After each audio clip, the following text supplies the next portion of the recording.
ابو جہل کے بارے میں کہا گیا ہے کہ وہ رات کو چھپ کر حضرت محمد صلی اللہ علیہ وسلم کی قرات سننے آیا کرتا تھا، اور اسی طرح ابو سفیان اور انس بن شریک بھی آیا کرتے تھے، لیکن ان میں سے کسی کو بھی ایک دوسرے کے بارے میں خبر نہ تھی۔ صبح تک تینوں چھپ کر حضور صلی اللہ علیہ وسلم سے قرآن سنتے رہتے، اور جب دن کا اجالا ہونے لگتا تو واپس چلے جاتے۔ ایک دن واپسی پر تینوں کی ملاقات ہو گئی، اور ہر ایک نے دوسرے سے کہا کہ تم کیسے آئے تھے؟ جب بات کھلی تو اب سب نے آپس میں یہ معاہدہ کیا کہ ہم کو قرآن سننے کے لیے نہیں آنا چاہیے، کہیں ایسا نہ ہو کہ ہمیں دیکھ کر قریش کے نوجوان بھی آنے لگیں اور آزمائش میں پڑ جائیں۔ جب دوسری رات آئی تو ہر ایک نے یہی گمان کیا کہ وہ دونوں نہیں آئے ہوں گے، چلو میں قرآن سن لیتا ہوں۔ غرض یہ کہ صبح کے قریب تینوں کا سنگم پھر ایک جگہ پر ہوا، اور خلاف معاہدہ ہونے پر ایک دوسرے کو ملامت کرنے لگے، اور دوبارہ معاہدہ کر لیا کہ اب کے نہیں جائیں گے۔ سبحان اللہ! قرآن اور وہ بھی رسول صلی اللہ علیہ وسلم کی زبان مبارک سے،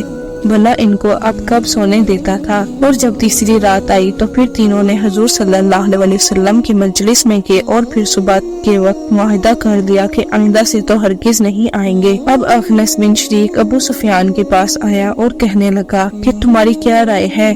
تم نے محمد صلی اللہ علیہ وسلم سے جو قرآن سنا اس کے بارے میں کیا کہتے ہو؟ ابو سفیان کہنے لگا کہ اللہ کی قسم میں نے جو باتیں سنی ہیں ان کو خوب پہچانتا ہوں، اور اس کا مطلب ہے کہ اس کو جانتا بھی ہوں، لیکن بعض باتیں ایسی ہیں جن کا مقصد اور معنی مجھے سمجھ نہیں آیا۔ تو انس نے کہا کہ اللہ کی قسم میری بھی یہی حالت ہے۔ پھر انس وہاں سے چل کر ابو جہل کے پاس آیا اور کہنے لگا کہ محمد صلی اللہ علیہ وسلم سے جو کچھ سنا تمہاری اس بارے میں کیا رائے ہے، اور تم نے کیا سنا؟ تو ابو جہل نے کہا کہ ہم اور بنو عبد مناف مقام شرف پہ حاصل کرنے میں ہمیشہ دستوں گربان رہے ہیں، اور انہوں نے دعوتیں کی تو ہم نے بھی کی، انہوں نے خیر و سخاوت کی تو ہم نے بھی کی، حتیٰ کہ ہم نے تو پاؤں جوڑے بیٹھے رہے اور کہنے لگے کہ ہمارے پاس اللہ کا ایک پیغمبر ہے، اس پر آسمان سے وحی اترتی ہے، تو اب ہم یہ بات کہاں سے لائیں کہ اللہ کی قسم ہم اس پر ایمان نہ لائیں گے اور اس کی پیغمبری کی تصدیق نہیں کریں گے۔ انس یہ سن کر وہاں سے چلا گیا۔